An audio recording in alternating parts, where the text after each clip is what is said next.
Welcome to the Burton Ballers. Ain't got no time for no stallers, yeah. We are the risers, we're not the fallers. Our channel is growing wider and taller. Yeah, we're here to give you the news about your dear beloved Blues, yeah. So if you like this YouTube channel, like, subscribe and turn on that bell. Yeah.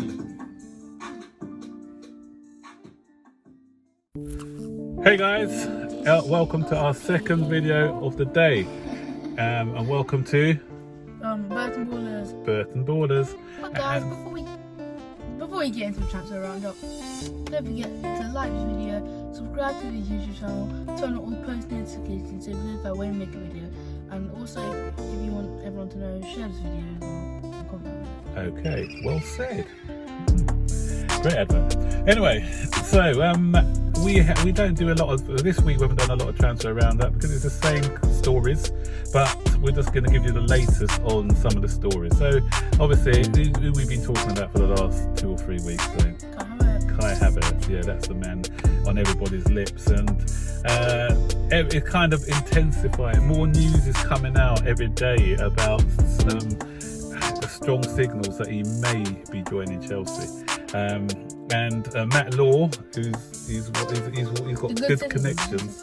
Yeah, he's got great connections at Chelsea, and he's saying that because Leverkusen play Bayern Munich in the cup final on Saturday, and they're saying they're waiting for that before making a bid. They don't want to unsettle the player yet, and they're trying. I think they're doing everything by the book. They want to keep on Leverkusen's side. So I think by saying that they won't bid until after the cup, they're just making sure that he's not unsettled. So that's the first thing. So when is the cup? Tomorrow. Yeah. So that's come out from Matt Law. And the thing is, there's some in the know, some so-called in the knows as usual. Yeah, and they are saying, some people are trying to preempt the deal, saying, oh yeah, he's happy, he's agreed, we're just going to wait for everything, but he's definitely joining. But come on, so, be wary of these people, folks, because they don't know the story. They're just speculating. Because there's a lot of news and noise around Havertz at the moment, there's a lot of people who are just speculating. So yeah, so that if he does join, I say, then they can say, yeah, see, we're first, we told you it was going to happen with everything. No, they're edging their bets, you know, because it's looking kind of likely. But as I said, it's likely, but I'm not in the know, so I'm not going to be pretending that I know everything that's going on. Well, I do. I actually spoke to Havertz yesterday. Oh, really? Yeah. Like, I got his number from some website. I mean, he said that he will join Chelsea. Definitely. Oh, really? Oh, I believe you then. Okay, we'll see. But Wendell, his teammate, he's a Brazilian defender who plays for Leverkusen. He made some interesting comments the other day as well, 2 days ago I think it was, where he said that Kai Havertz is a very ambitious player. He wants a new adventure, and he's very intrigued by the Premier League. So he wants. I'm very intrigued by the Premier League, and I want to play with number 3. Oh, that. Yeah, you're so close there, but you need something with league. I'm very intrigued by the Premier League, and I think that league is so prestigious.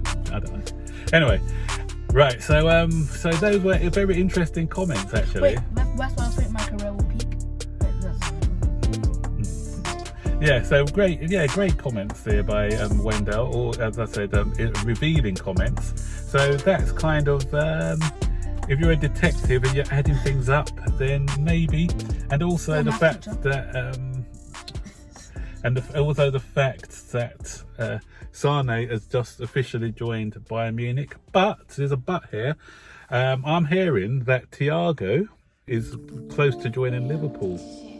That's a good buy for Liverpool. He's a brilliant player, Thiago. Yeah. From Bayern. Yeah.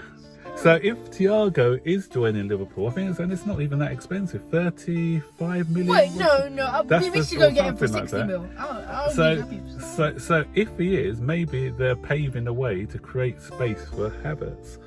So it's not, the saga's not over, guys. So there's more legs to this. So how are we paving, boy? obviously buying another midfielder. Yeah, they're selling one so they can get another one in. So there's more twists and turns in this Havertz situation, but we should know more after the weekend. I think we should know more if Chelsea are going to have made a concrete bid. We should know if it's been accepted, and we'll see. So we'll update you more on this Havertz news next week. Yeah, and in other news as well, because the other guy we've been linked with is Chilwell, and Leicester have put a valuation of 75 million, I think it is, and they're not willing to budge. They feel that they can get the same amount of money. They think they can get the same amount of money that they got for what's the guy who plays for Man U now? The defender. No, you said. No, the defender who plays for Man United. That's him. I'm just testing you. Yeah. So Maguire. So they feel that they can get the same money as Maguire. But so because of that, Chelsea have been looking at alternatives, and the latest alternative I've heard is Lucas Digne from Everton. I like that boy. I think he's good, and I think he'll come a bit cheaper than Chilwell. And he's 5'10" as well, so he's, we are talking about some of our players being a bit short. 5'10" is fairly tall. He gets up and down the pitch, great delivery, great free kick as well. So it'll be an improvement on what we already have. So he's the next left back who's coming to the fray. Obviously Tagliafico's name's also been mentioned from time to time, so we'll see what happens on that score.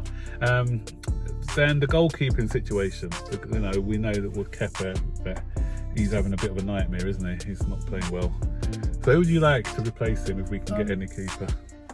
It's obvious, like Oblak. Yeah, Oblak would be the dream. But I feel like yeah, you know what I'll do? I'll just say we'll give you Kepa, you can take Oblak, and you can take Oblak. No, we'll take Oblak, we'll give you Kepa, and also because they owe us money for the Morata deal, 50 odd million, so we can waive that deal. Say, look, we've got the 50 million sorted. We're giving you Kepa, even if they don't want him, if they can't afford him, we'll say we'll loan him for about 5 million. That's 60 million.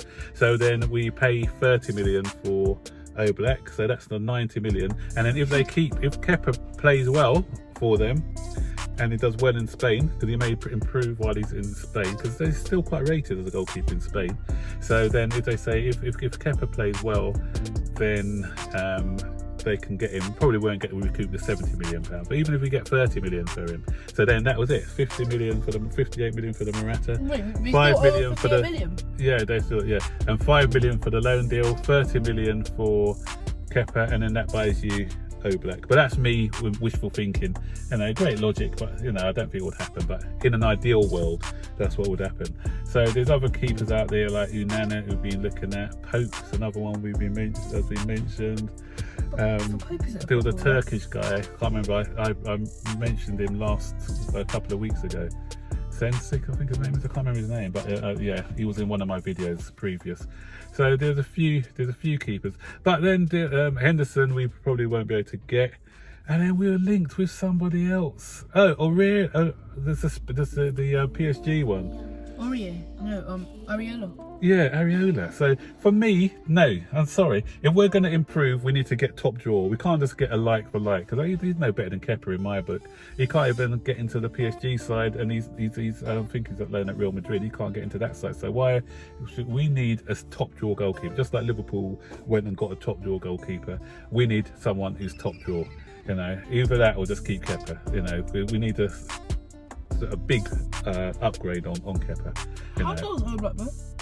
Oblak's not the tallest, I think he's only about 6'1" as well, but he's very agile, he's very commanding in the box, he's top drawer, he's stellar. Yeah, I think he's the best goalkeeper in the world at the moment. Yeah, that would be Man Addison for the best goalkeeper in the world at the moment. So those are the options. So that's it really, guys. I'm not sure any other transfer rumours that we think about. Bakayoko looks like he's definitely going. PSG or AC Milan are going to be his destination. So one of those two clubs are going to take him off. PS3 or AC Milan. Yeah, one of those guys are going to take him off our books. So that's going to give us extra money as well. And there's talk of Ross Barkley, because West Ham are interested in Ross Barkley. So that could be an interesting.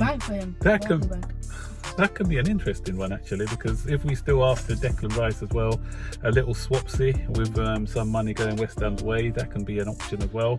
No, So- I think Barkley and Declan Rice just swap no money. No. That's but Rice is a lot better than Barkley. His value's going to be higher, so yeah, I think so. So Barkley, man. yeah, so guys, that's the transfer roundup. So anything else that you know of, just put it in the comment section below. Are you happy with the players that we're linked with? Do you think that Havertz is going to come? Are you confident about that deal, or you still think it's like 50-50 in the balance? Yeah, we'll be happy to hear your comments, guys. So don't forget to do what, boys? Like this video, subscribe to the channel, it's free. Yes. Oh, dear. Turn on all notifications, save a video and comment down below. Okay, see you later, guys. Bye bye. Bye.